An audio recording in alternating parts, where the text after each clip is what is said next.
Be sure and tell them Large Marge sent ya.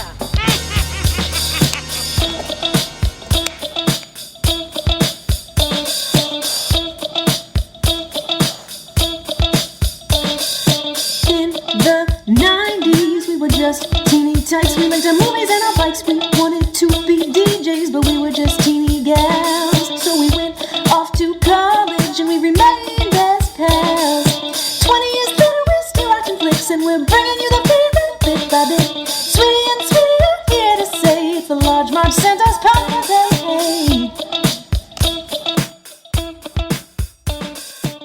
Guys, welcome to the Large Marge Santa's podcast, your favorite podcast where two sweetie sisters talk about their favorite flicks from childhood. I am Sweetie with a Y. And I'm Sweetie with an IE. Hey, hey, hey, hey. Sweetie, do you want to go on a road trip?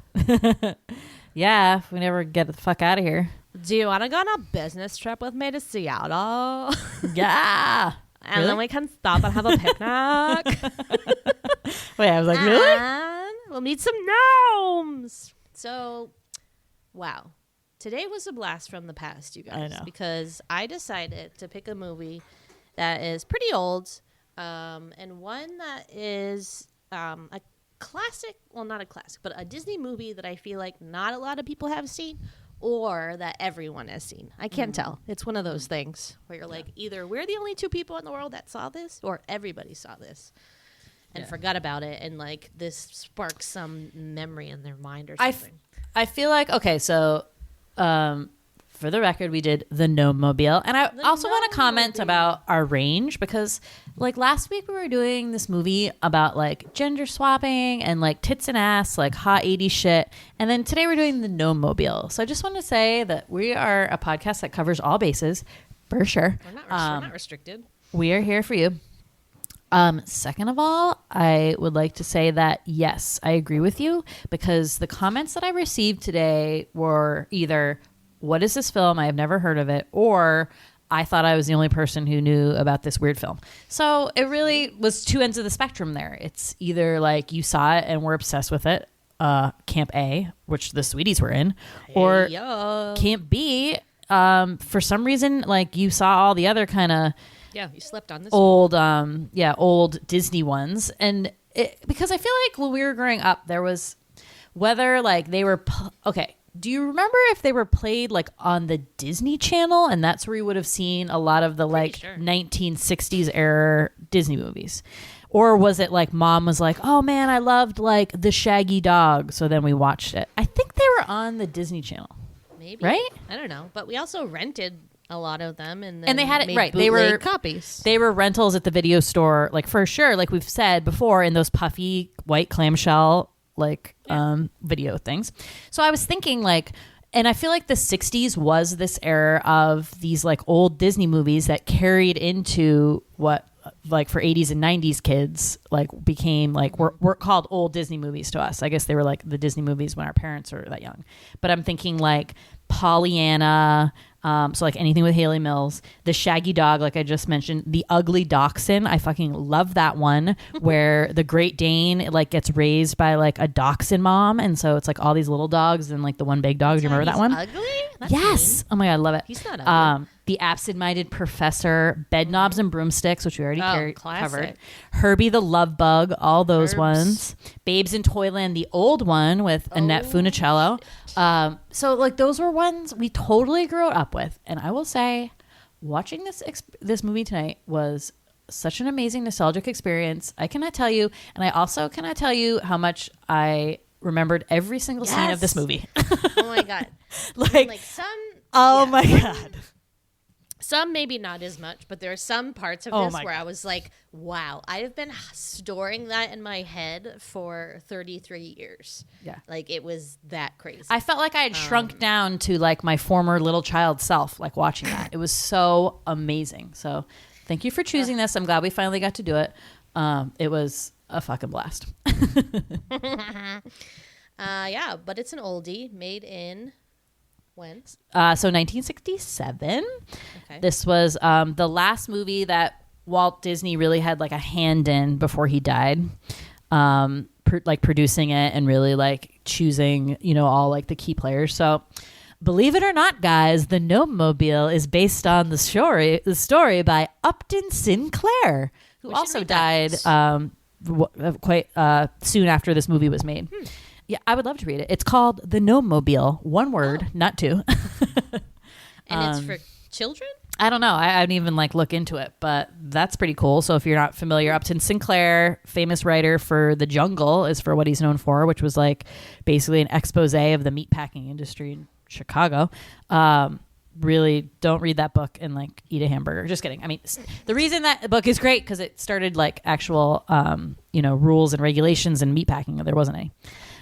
History nerd alert. So yeah, Gnome Mobile, 1967. They picked it up from this Upton Sinclair book. Okay, it is starring two people you will definitely know, and then maybe a third, because let's just say this movie is basically Mary Poppins Part 2, because they basically just took a bunch of actors and actresses from that, and the same songwriters, and the director. Yeah. The director, Robert Stevenson, was the director of Mary Poppins as well. So it's, yeah, I think it's like borderline offensive that they refer to these two kids as the Mary Poppins kids. Me too. I'm like, what? That's bullshit. They're actors on their own right. Like, you're not from like what movies they do.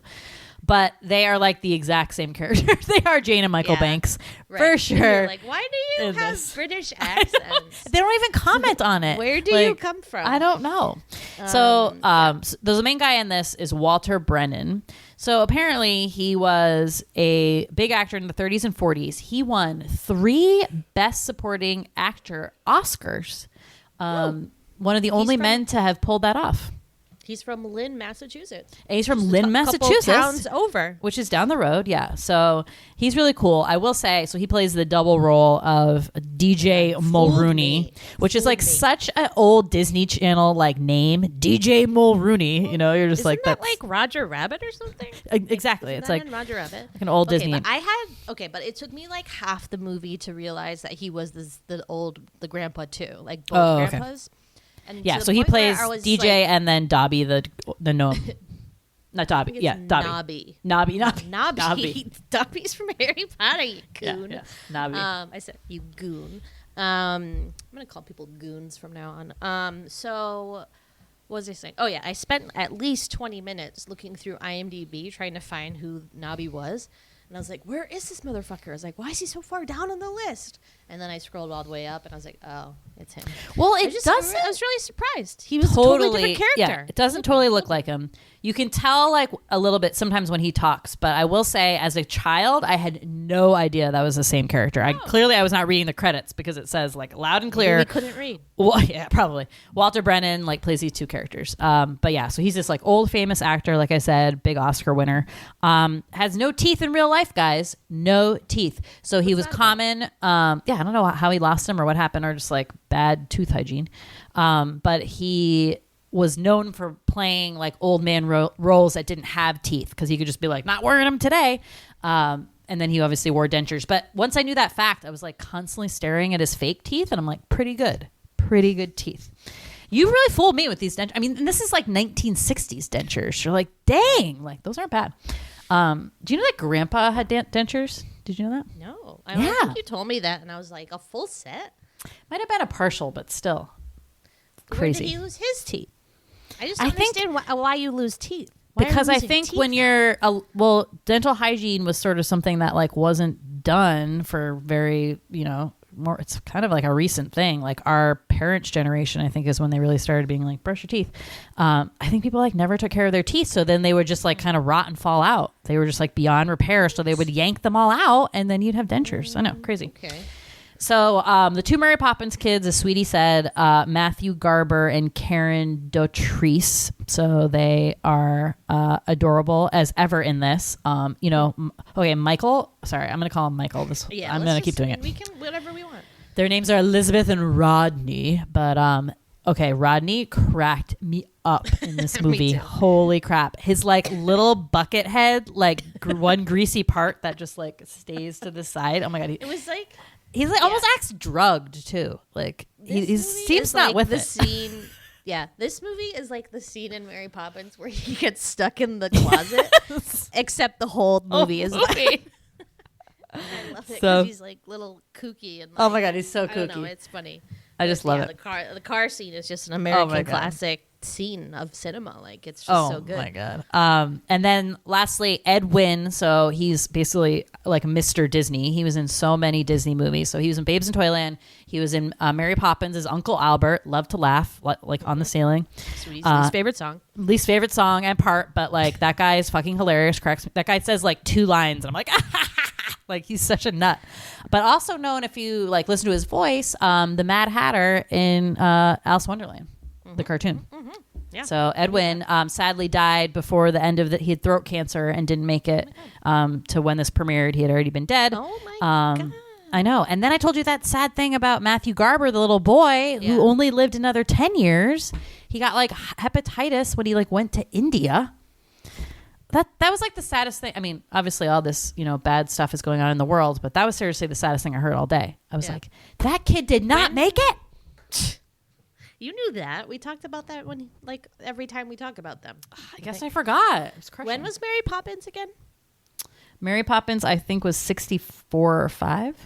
Okay. I mean, they seem the exact same age. I know. So it's like, were they? I mean, I know that the girl's grown up now and they have her picture, but yeah, I'm dubious. I think they're vampire children, like Kirsten Dunst. So they're like mom's age, right? They're born in the probably like early 50s. Guess. Yeah. I guess. But yeah, that's it for notable noters, I think. Yep. Yeah. What else? What else is there to say? Specs. What are the specs? So we definitely, as we were saying in the beginning, I think we probably saw this first on the Disney Channel, where we became enraptured with it and then rented it. And then I think convinced our dad to make a bootleg copy. So then we had one that we could watch all the time. So that was really key in our love for this film and why we were so into it. It's adorable in so many ways. But like gnomes, right? Like it's all about, there's something about like tiny gnomes and that kind of, what do you call that? Like mythical beings or whatever. That as kids, you're like, yeah. I guess. But they weren't very like, like I in my head, I was envisioning like the end scene. I was envisioning these like beautiful dresses and like beautiful, whatever. And they were just like very plain, like cotton dresses. And I was slightly underwhelmed. But I think as kids, the ending is why we love this movie. Yeah. Like, I could have watched the end scene with like the girls running of the groom or whatever, like every day of my life, and it would make me happy. I love it so much. 100%. I know, it's so good. And that's the part we definitely loved so much as kids. I was obsessed with Violet. Like I'm obsessed with her outfit. She definitely had the best dress and the best color, the best. I mean, I think she was the prettiest one. Yeah. Like whatever. But yeah, we love that scene. Fucking and I still Snapdragon. Even though I had it, oh my god, don't even get me started on Snapdragon. A bitch. I wrote down fucking bitch, get the fuck out of here. Like so rude. But anyways, so I hadn't seen this in such a long time, I still to this day would like think randomly of that scene at the end. Yeah. And just like in my head, I'd be like Snapdragon, and then I'd be like, why is that a thing? And I didn't remember that Snapdragon was like the villain girl. Yeah. So yeah, man, I love it. I just love when people are represented by like primary colors, like by solid colors. That's why I think those costumes were like so, and why that scene like works so well. We'll talk about it, but like it was just like, yeah, I just felt like everything was just like so planned well in that whole scene, and how they named all the girls after the flowers. So they were like really reaching for some of the flowers. They're like, and this is corn thistle. You're like, what is that? That was bullshit. Corn thistle. That's a beautiful name. You said that about like every name. I'm like, they're not all beautiful, okay, Rufus. Well, yeah, they ran out of flowers. So they're like really reaching for the bottom of the barrel of the flowers. Like, morning. Was there a rose? No, there's a primrose. Oh, okay. Never heard of rose. Yeah. Bullshit. Okay. Yeah, but so much fun. So, yeah. So good. All right. Cool. Start You ready to go? up. Okay. Start it up. I just realized I don't have a funny line, but that's okay. Well, I'll just sing. I have one, maybe. Okay. It's time for the sweetie synopsis. Yeah. Sweeties. In the Gnome Mobile, the Gnome Mobile. Roaming around in the Gnome Mobile. Sooner or later, we feel that we'll find where they are in the Gnome Mobile. There's so many different versions of the song. I don't even know which one to go to. Not to mention that I'm pretty sure that song is a ripoff, Sherman Brothers, of Bippity Boppity Boop. Because every time I would sing it, I'd be like, I'd start off totally normal, and I'd be like, the Gnome Mobile, blah, blah, blah, blah, and the Gnome Mobile. And then I'd be like, put it together and whatever you got, bibbity boppity boo. No! And I do it like every time. I can't get over it. So I think they thieved it, but what do I know? Yeah. All right. Back to my notes. Need my notes, guys. This plot is serious. It is. DJ Mulroney is a multi-millionaire lumber person. He sells lumber. I don't know. Owns trees, cuts them down. He's king of wood. King of wood. On the West Coast. Aside from the fact that he's supposed to be this deforestation, like lumber, bad person kind of thing. He seems very sweet. There's nothing wrong with him. He even has reserved a patch of woods in the redwoods. I mean, what's wrong with him? Nothing. He believes in conservation. Yeah, but I'm like, well, yeah, but it's kind of at odds with his overall goals here. But anyway, so he makes a lot of money.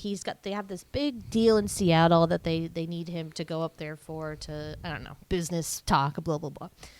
So also, though, at this time, unfortunately, his 2 grandchildren are coming to visit. Why? Just there's no it's like, why now? This is not a good time for the kids to come and visit. And they're unaccompanied minors, right? So they're just little kids on the plane. Whatever. Rodney and Elizabeth, little British kids. We don't know where they got their accents from. Is the mom British? I don't know. Is the dad? Who knows? So it sounds like Mulroney was actually born in Ireland and maybe was an immigrant off the boat. He has a twinge of an accent. And when he sings the jaunting car song, okay. And he's always that song? And he's always talking about Ireland, so I think he's from Ireland. He talked about Ireland one time. No, he talked about it a couple times. I forget the part of it. The jaunting car part and the pig. And he was obsessed with leprechauns. Yeah, exactly. So anyway, I have a feeling that he's off the boat Irish, but made his riches, tycoon kind of style, and moved to the West Coast though. His daughter sounds like married a British man, and they live why do you over know there this? now. Because the kids are British, so I'm just assuming, and the parents were on a trip to Paris. You're saying it like this is known fact in the movie. It is. It is known. You just made it up right now. We don't know. I know, but it sounds pretty good. So I think the parents they're on a trip to Paris, so they sent the kids to their grandfather on the West Coast. Whoa, long flight to visit them, right? So he picks them up in a pretty slammin' Rolls Royce, which the little boy, so their names are Elizabeth and Rodney, is like, what's with this old car? I want a Maserati. And the grandfather was like, whoa, whoa, whoa. Back up. Rolls Royce is a hot car. Mm-hmm. And then he starts talking about the car he used to have in Ireland. I think this one that comes up, right? And then they sing a little song. Chugging along. Is it chugging?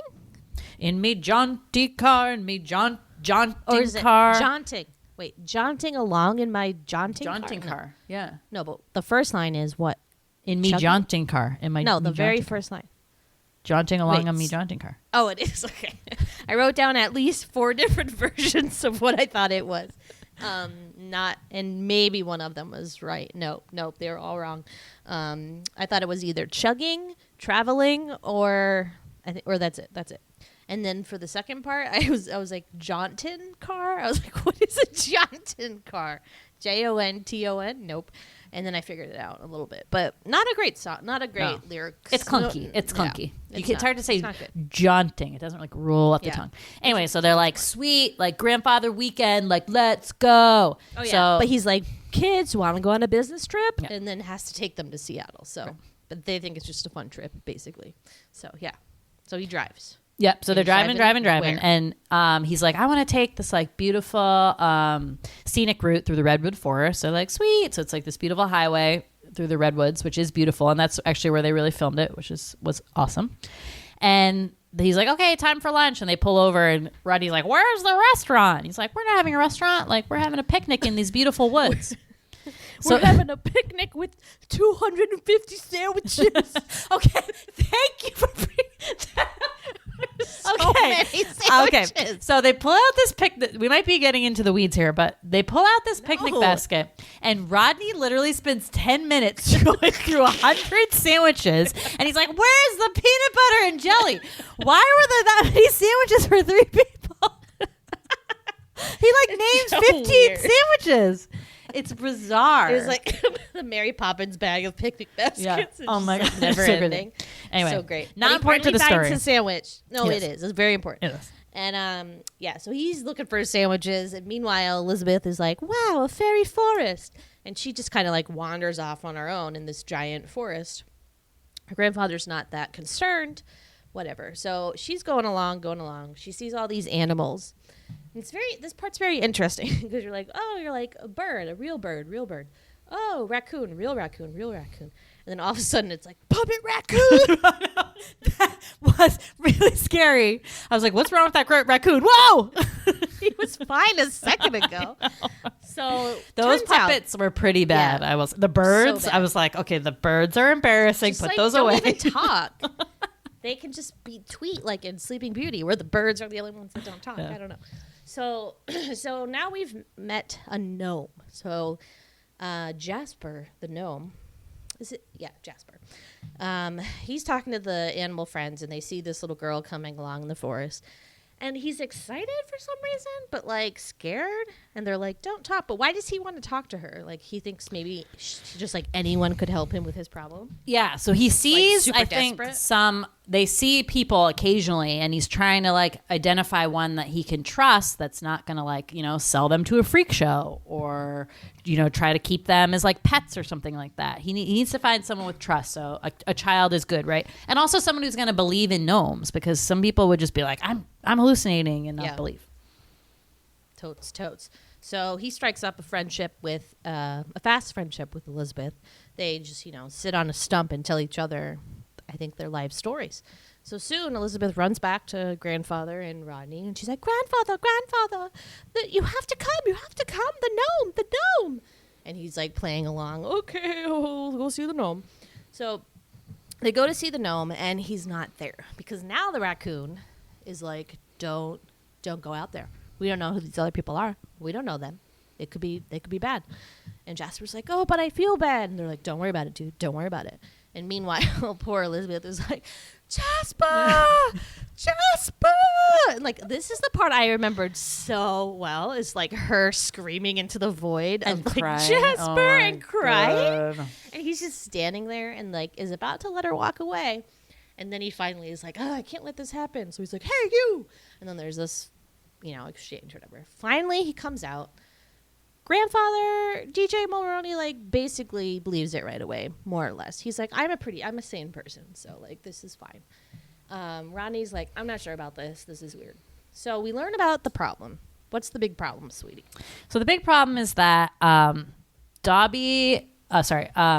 Jasper's grandfather, Nobby, is disappearing. He's got knobby knees. So he's disappearing. So they take him to where they live inside this like big tree, and He's disappearing? So he's lying down, and he's basically like transparent. And so DJ has like heard about this thing with leprechauns, that basically if like they don't have the will, they'll live forever, gnomes and leprechauns. But if they don't have the will to live, like they will die. And so they're like, what's wrong with him? Like, why doesn't he want to live? And he's like, I think it's because he really wants me to get married and settle down and have a family, but there's no gnomes left in this forest except us. So like we have to figure out, go and find some other gnomes, or else like I can't get married, and then like he's gonna disappear. So the little kids convinced DJ to take the gnomes with them, and they can stop at other forests and help them find other gnomes, and then a potential bride for Jasper, and then voila, the grandfather won't disappear. So that's the big problem. So they historically gnomes do not trust humans, who they call dudines, because why would you? And then you eventually learn this story why the gnomes disappeared from this forest, because there was massive logging and gnomes live in the trees, and basically their habitats got, taken away. So they were the last gnomes in that forest. All the other ones jetted when there was this big lumber hall of that forest. Or died? Didn't they die? Because where's his family? Jasper's family. Did they all die with the trees fell on them and stuff? Maybe they don't really say anything. Yeah, about that, they don't want it to get too sad. So they're okay, sweet, road trip, and now we got gnomes with us. Awesome.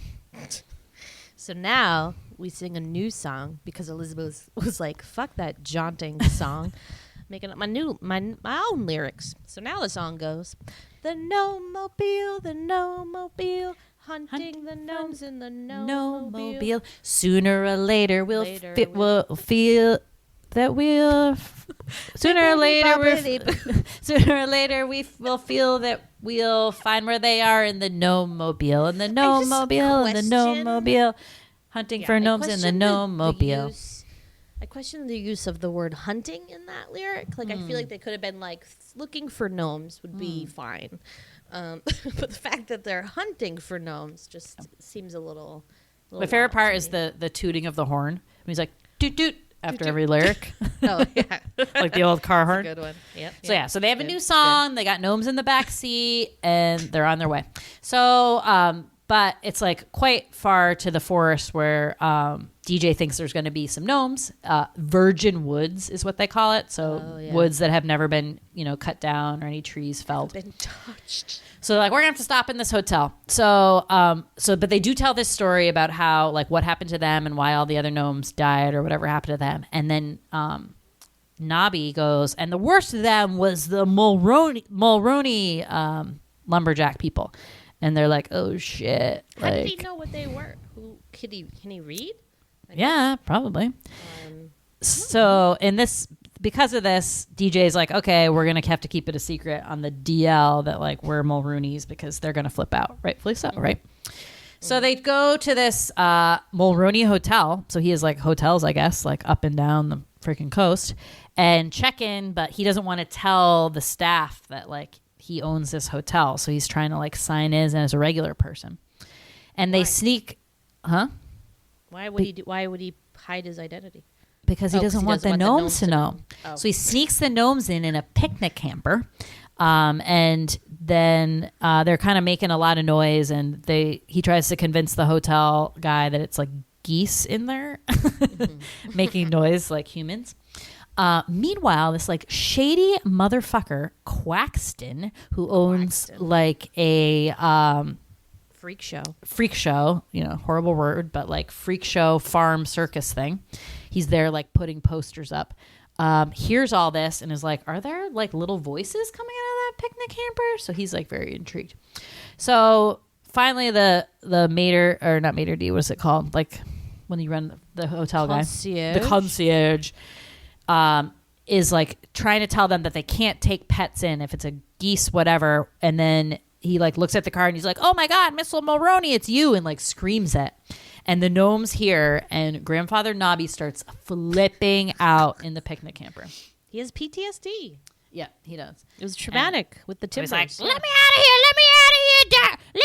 here, DJ Mulroney, blah, blah, blah. So loud.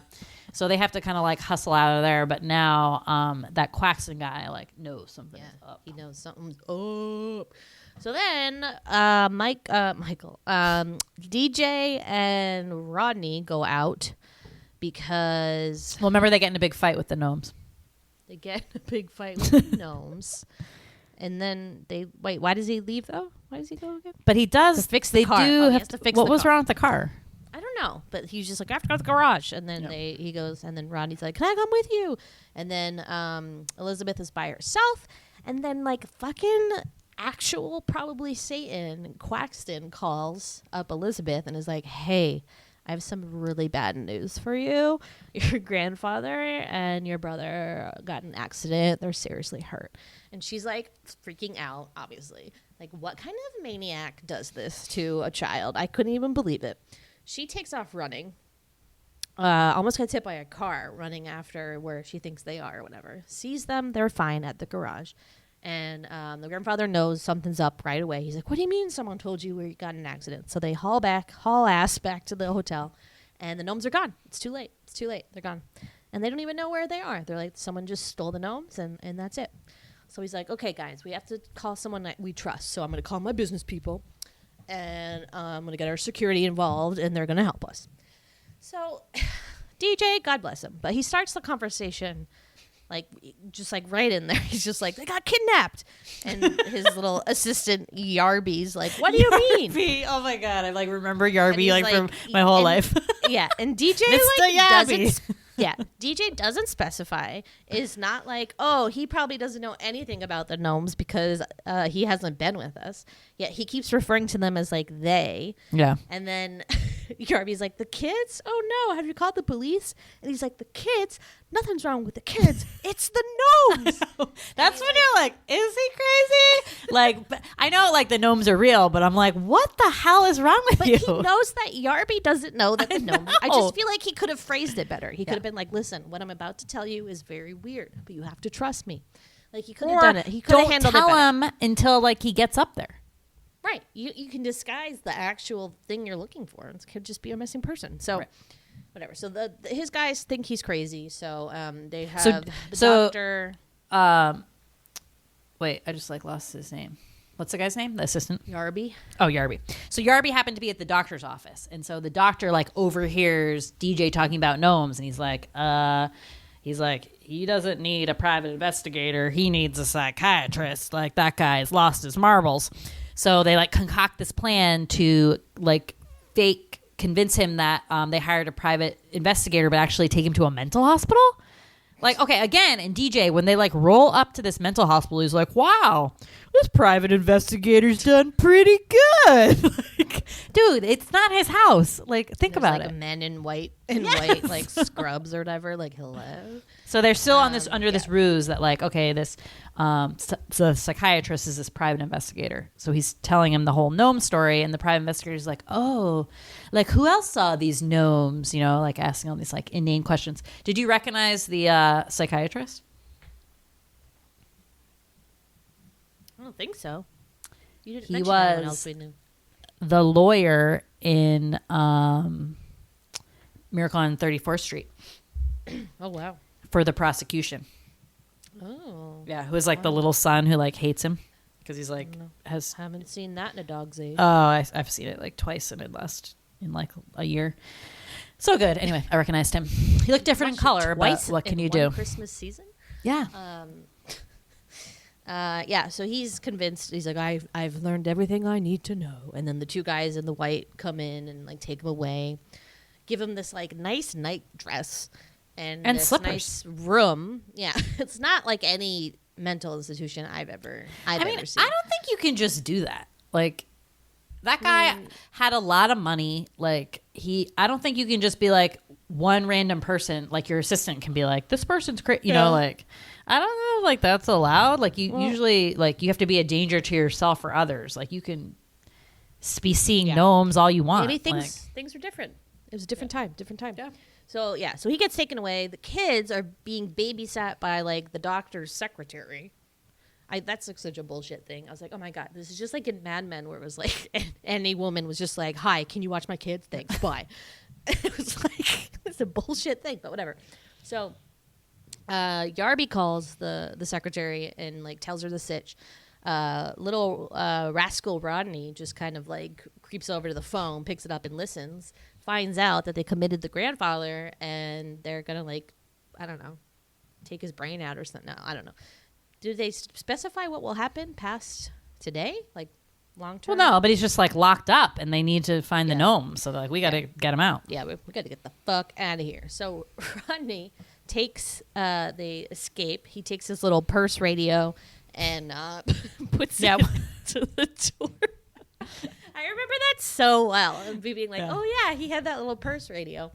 I love it. So they escape, and then they get in the Rolls Royce, and Ronnie at this point, I mean, he's got to be like what, 7? Yeah.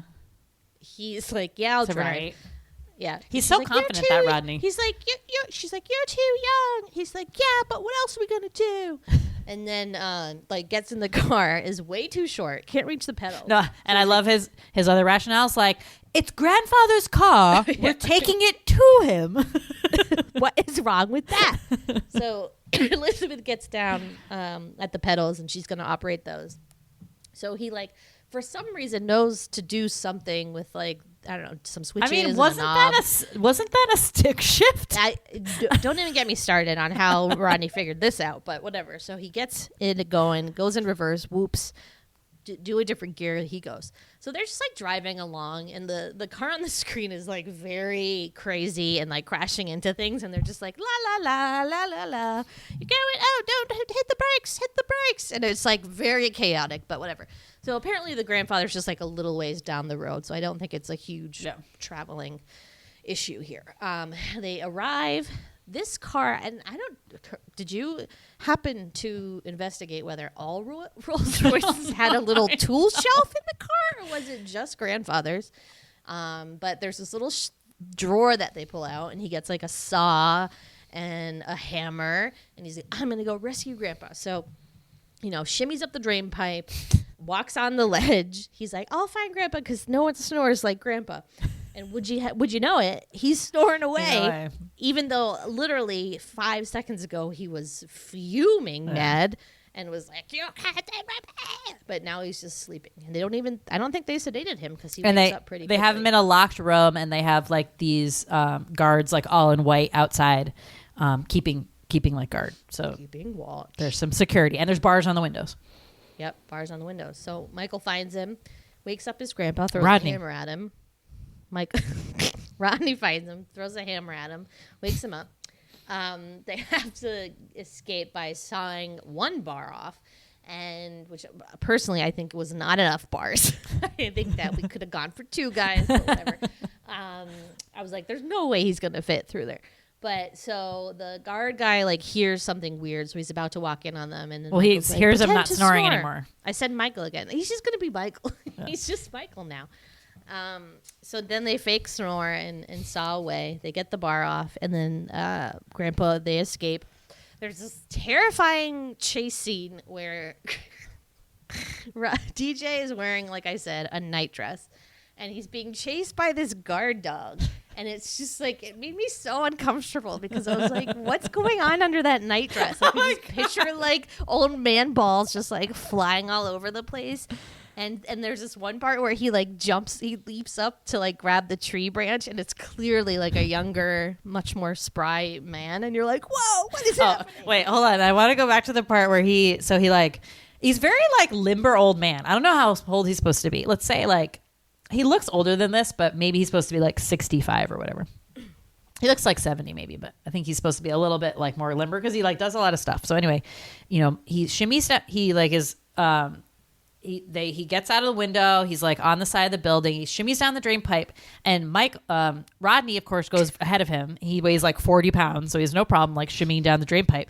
But obviously, like he's gonna have a problem. The drain pipe comes out, and he goes crashing through a greenhouse in glass, and literally does not have a scrape. He should have been cut to shreds. I forgot about that. Yeah, he'd be. And he's just like, oh, it's the old Mulrooney luck. Like I always come out smelling like petunias. I was just like, what is happening there? But I will say the night dress, because I talked about this with you recently, how I want that to be my new spring summer thing, like a night dress. And I was like, I want that nightgown.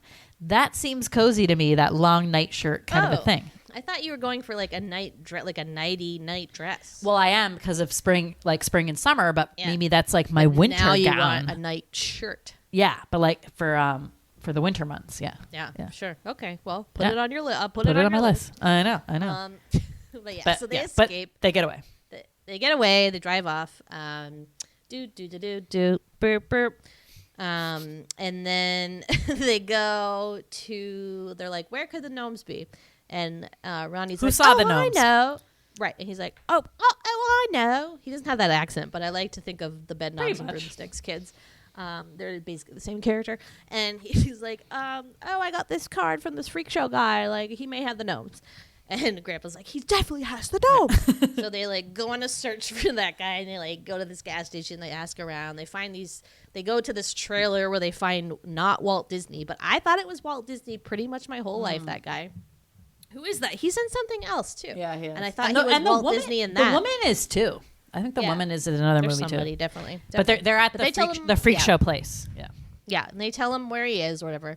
So they go to Quaxton. Meanwhile, Jasper and Grandpa have been in the picnic basket like the whole time, unable to get out. Jasper breaks free, and then they escape. Grandpa goes out the window and runs off into the forest. Wait, so Quaxton has a mountain cabin. He left that part out. That's where they are. Oh, yeah, that's where he is, in a mountain cabin. And then there's this like scuffle with Jasper and Quaxton. There's a fishing pole. Probably my least favorite part, I'll be honest. I was like, we don't need all these we don't need these escaping shenanigans. Like, just let them be. Well, and like Quaxton is so gross to me. Like, he's such a creeper. I remember feeling very icky about him, like as a little girl, being like, that something is like, ew, that guy's just creepy. And he's like, he's has like an Irish accent too, and he's just like super shady. And then once like his hat gets like all messed up, he looks even like creepier. And then so then Grandpa and the kids come, and Grandpa is like such a firecracker, man. That guy is like breaking through a locked door. Like, he's shorter than Quaxton, and he like picks him up by like the coat like collar, hangs him up on like a moose. And at this point, Quaxton's hair is all like disheveled and like sweaty, and he just like looks so gross, and he's like almost like to tears. And I'm like, ew, I hate this guy. I hate him. He's so gross. He's really gross. But they get the gnome. They get Jasper, because at this point, Grandpa has ran into the nearby like woods, so they have to go find him. So then they get in the car and they drive to find him. Meanwhile, Yarby has taken the two guards from the asylum and are chasing them in a car. And DJ's like, watch them, like, let's see how they handle this, and like veers off into the forest. So then there's like this crazy slapstick car scene. I've never laughed so hard. I was dying. I forgot all about this scene. I was shitting my pants. I was laughing so hard. I remembered it. And I remember being like, even when I was little, I remember being like, I think this is too long of like a like a silly scene. What was wrong with that car? That car, so the car like hits every tree in the forest. There's literally scenes where the car is seen as being pushed together as if a tin can, is just like compacted. And you're like, okay, I guess it's over. It's like reverse. And then the car's fine. And they're like, we're good. And then they keep driving. Nobody has a seatbelt on. No, they've crashed 8 times and are not They should dead. have died like 500 times. My favorite parts is, okay, what do you have to do to a car to have the inside of it start coming apart? Like the brake pedal just comes apart. The steering wheel. It was very like Airplane or something. They're like, Yarby would be like, the brakes, do the brakes. And then the guy in the front seat would be like, here, you try. And like, didn't you find that they were so calm though? They were literally at death's door. Especially the guy in the front seat was just like, la la la. like if a steering wheel comes off, you're gonna just be like, oh, you want to drive. And then the trunk's like, the hood is opening and they can't see anything, and there's just all these trees. It's like so terrifying. God. And then it ends with them like flying off the cliff, and they land on a stack of cars, which cascade into another stack of cars, and then they stop, and they're okay. Still alive. They just looked mildly inconvenienced. They're like, their like glasses were askew. They're like, oh boy. It's like so classic Disney, just like harmless violence. They're like, they'll be fine. So anyway, fine. But we got rid of them. We got rid of them onto the gnome forest. So I don't know how they knew exactly where they would be, but whatever. They find Grandpa, and he's like, good news, I found other gnomes. Wait, and Grandpa walked all that way? I know. That's why I was like, why did they have to drive so far? He could barely walk. Right. His name is Nobby. Like, hello. So they meet all these gnomes, and they're all these like old man gnomes. And Jasper's like, oh, okay. And Rufus, who's like the leader of this kind of new group of gnomes. Oops. Sorry, Desmond. And they're like, what's wrong, boy? Like, aren't you excited to see other gnomes? And he's like, I guess. And then DJ's like, I think what the boy means is, where are the girl gnomes? And then they're like, oh, we have girl gnomes. So then we meet the girl gnomes. So there's about 15, I want to say, girl gnomes, all wearing different colors, all named after flowers. I started writing them down, but then I couldn't keep up. There was too many. But we've got like Poppy, Petunia, Heather, Morning Glory, Snapdragon, and then poor Violet. What the fuck? It's like all the girls, like none of them are like talking or anything. They're just, their name gets said, and then Jasper looks at them, but then keeps walking. So then they like frown. But for some reason, Violet is poor Violet. She's so bashful. What are we going to do about her? Yeah. Like it's this like curse. Yeah. She doesn't seem any different than any of the other girls. I know. It But was weird. whatever. But they clearly like something. Well, I don't know because, well, okay, we'll keep going and then I'll mention this because.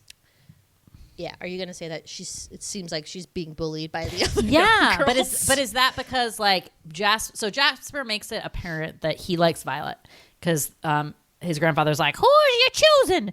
And he picks Violet, but then Rufus, the like main gnome of this new tribe, is like, no, that's not how it works. Like the girl picks the date, and like they've never heard of that, but apparently like this is gnome culture or whatever. So what they do is they like suds up the man and make him super slippery, and then they make the women just chase after him, and whoever can hold on to him for 7 seconds gets him. So pretty cool, like gender role reversal for sure. But guess. it's a messy affair, guys, and it causes some intense bullying. Now, Violet is shy. Who knows why? She's like clearly the prettiest one, has the best dress, but the other girls are, I don't know, just like a little bit more gung ho about this game. I don't know if she like doesn't care or like what is the deal.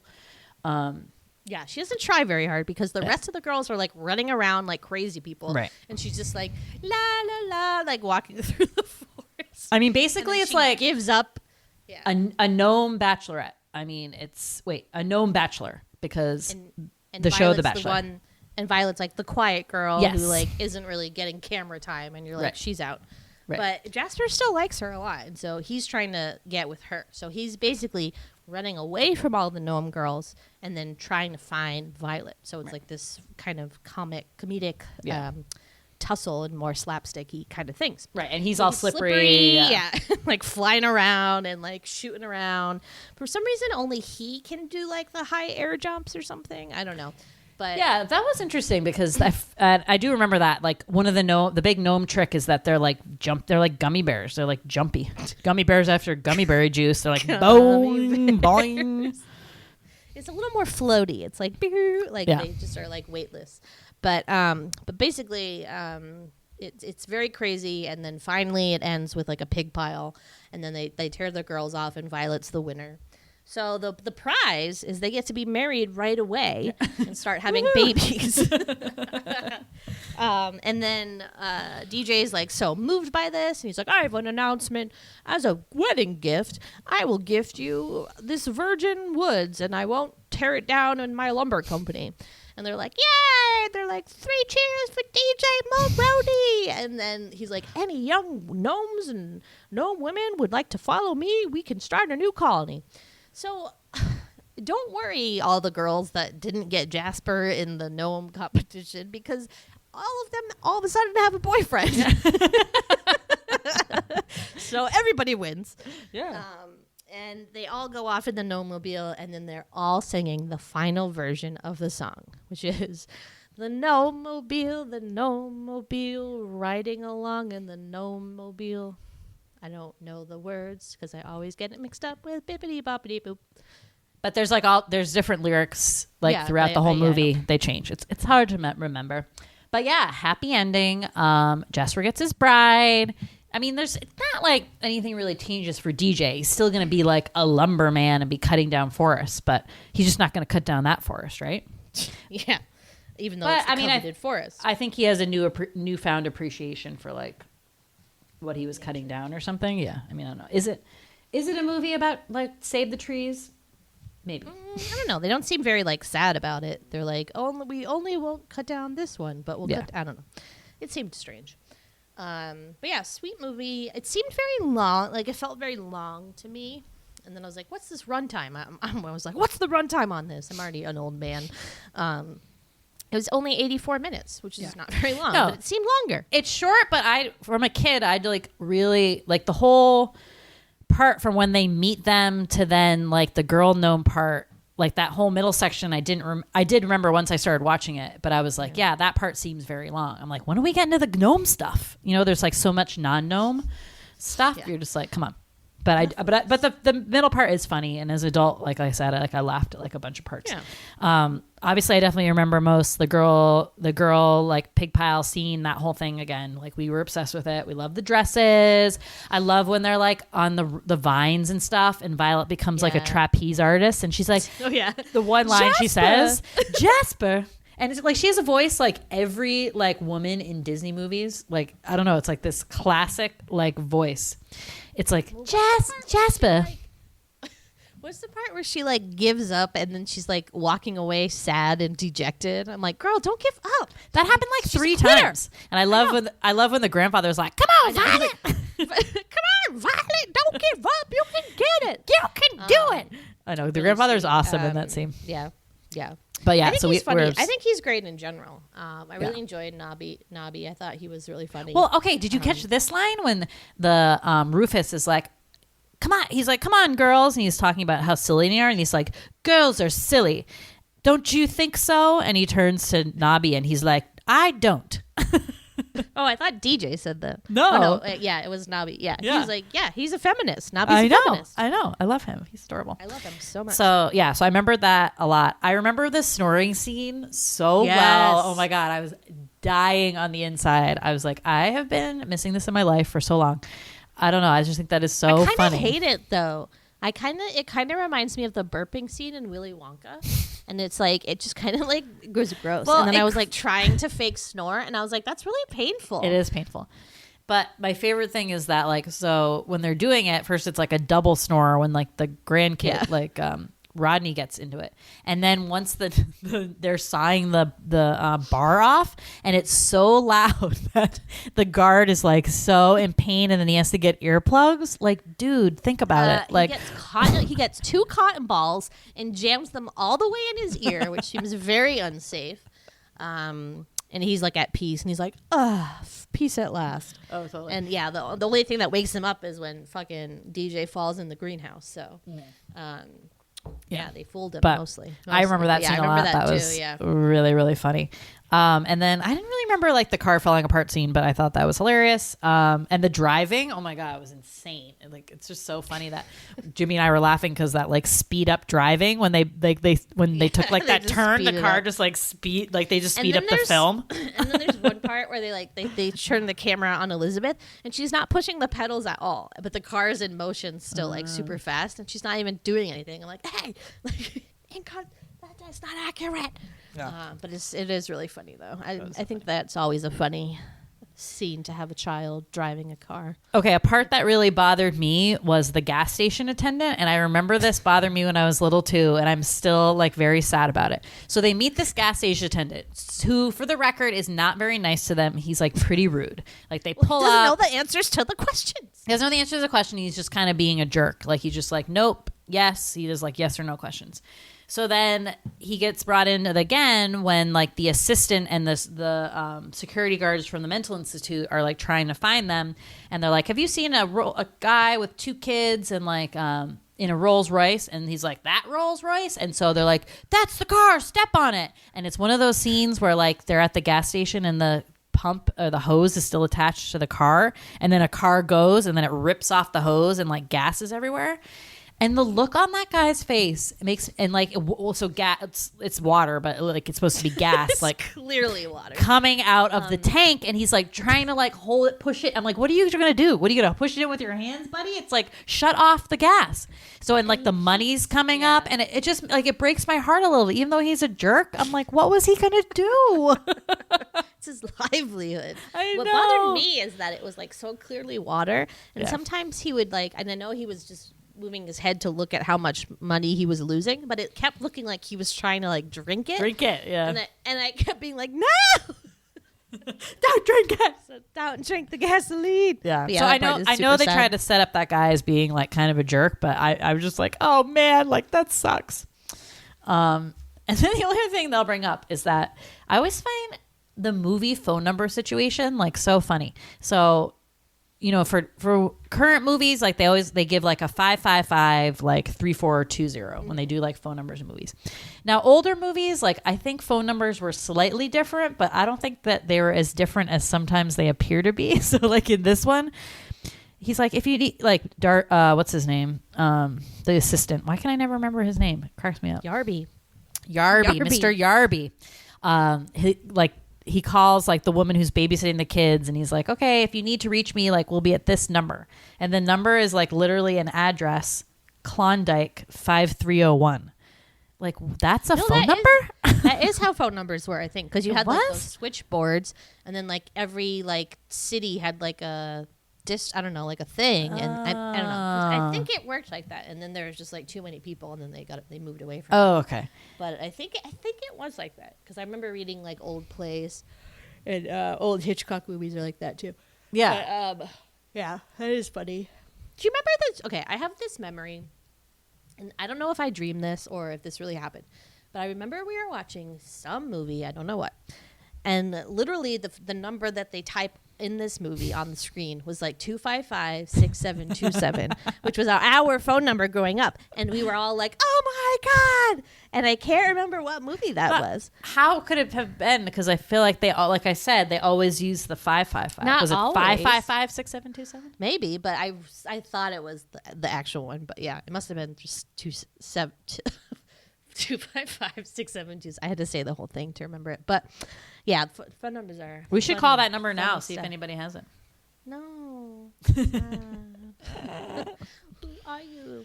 What else? I don't really have anything else except I maybe spotted or heard the dirtiest line I've ever heard in a movie, period, was uttered at the beginning of this film. Are you ready? Yep. The line is, "It was a pleasure to have them on my vessel." So that is the stewardess in the beginning who like leaves Elizabeth and Rodney, like whatever, and the grandpa's like, I hope they were behaving well on the plane, and she says, it was a pleasure to have them on my vessel. Okay, first of all, it's not your vessel. Second of all, who calls a plane a vessel? Third of all, I've seen the Da Vinci Code. A vessel is a vagina, so like I know what she's talking about, but like that was a really weird line to me. It was very strange. Yeah. But that's the only other thing I really wrote down. Did you have any other sweetie facts or things to bring up? No, I don't think so. But I did want to talk about another gnome that was really important to me. As I knew we were doing this movie, and I started thinking about the show David the Gnome, David the which was on Gnome. Nickelodeon from 1985 to 86. So we saw it. You know, it was in like heavy rotation when we were watching like I feel Nickelodeon. like it was more important to me than Yeah. it was to you. I was a little older, so this would have been Yeah. like late 90s when we were watching it. But we loved that show, and I woke up with the theme song in my head this morning, and I had to find a YouTube clip and play it, and I was just like, this show is Wait, how does so it go? adorable. I can only hear the Gummy Bear song in my I know. in my head now. So the part that came back to me was like, shoot, now you have the Gummy Bears one. Bippity-boppity-boop. Is he like belt out David the Gnome or something? So it's just David like the Gnome. it's just like the Gummy Bears one in the sense it's like this 80s like jam. Like I don't know what was with the theme songs of like all these shows that just had this like 80s part. Oh, the part where it's like, and birds that talk and fish that sing, and you will find them too. With every wish and dream and happy home, you will find the kingdom of the gnomes. Yeah, it's a good so, one. So anyway, adorable show. If you remember, it was like little David the Gnome, classic gnome looking guy. Like white beard, red pointy hat. He had like a little blue coat, like a guarded gnome. Yeah, style. he had a fox named Swift, Oh my God. Okay. and he would like help all these injured animals and stuff in like the forest. But then there were trolls and there were like fairies. It was adorable, so and I was so obsessed. Tom with Swift. Bosley does the voice of my God, what? of David. Yeah, and then they Oh said my Christopher Plummer was the narrator. What? I know. Okay. That's crazy. We got to watch some full episodes. They're on yeah, YouTube. we will. We will do that. I was obsessed with the fox Swift. We had a stuffed fox, and I named it Swift, and he was like one of my favorites. And I then thought he was so remember cool. he had like little gnome grandchildren, and they were like even smaller. They were like tiny little gnomes. No, I don't see them. Oh, here they are. Yeah, they were like baby hugs and tugs. Yeah. You're like, I thought they were small. Look at these ones. It was an adorable show, and I feel like So we all cute. kind of liked it. Even like Liz liked it. I mean, she would have been like in going into middle school, but we were just like, it was just a very wholesome, pure show. There's nothing like it. Good stuff. Gnomes are big. Actually, Remember gnomes that? are not that big. that little gnome that we got, like Liz and Simon had, and it could say funny things. Yeah, I love that. Yeah. And we just like said the funny things. I forget what, but just like silly things. But gnomes are, I think the gnomes in this movie are very un-gnome like. Like I think of gnomes more like David the Gnome or like lawn gnomes or like garden gnomes or whatever. What like But made they them seemed- stand out as gnomes? Like they don't really talk about I that. don't know. And they weren't even like that small. Like they were, but he was like the height of a raccoon, which I feel like is bigger than what I would consider. Yeah, a gnome. they were like kind of big gnomes. And I don't know, they seemed more like fairies or something. And but small minor details. Still a really cute movie, and it really brought back a lot of warmth and nostalgia. Totally. Yeah, I think we're definitely going to cover like the gamut of these kind of old Disney classics, all the ones that I mentioned in the beginning, because they're good. I've seen like many of those. We're definitely I don't doing have like a. The Ugly Dachshund, which I think is just a great movie. Yeah. Shaggy Dog is really funny too. So if you remember that one, he like turns into a sheepdog. Oh yeah. I think So good. Yeah. I don't think we have to do the old Babes in Toyland since we covered the 80s one. Wait, what's the one that we always see and we're always like, it's like Darby and the Little People or something? Yes. Or like That one and talk about the technology. So when this came out, people were pretty impressed with the technology, using that sort of perspective kind of thing. So the way they film it is that they have it like wasn't great today. I thought Today's standards not great.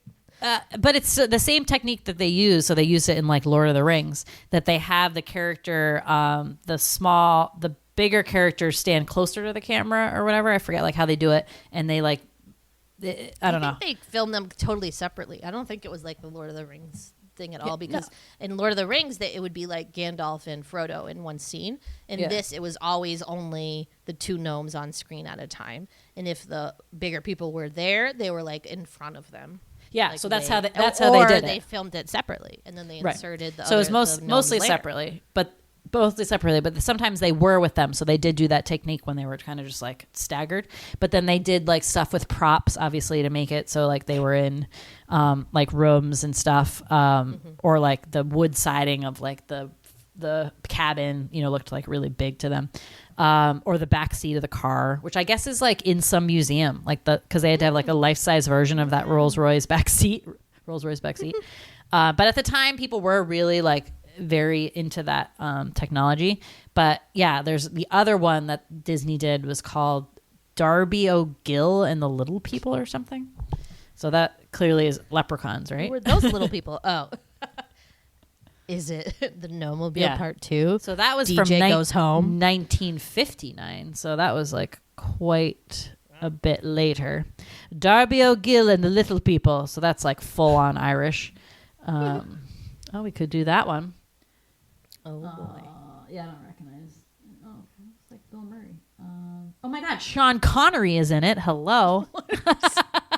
I'm like, that guy looks familiar. He's handsome. Whoa. Weird. That's weird. How is he in that movie? So anything else? No, that's it. But yeah, I love these old Yeah. goodies. I mean, maybe we'll do Toads. Pollyanna when she falls out of the tree. Come on. I don't think I've seen it. What?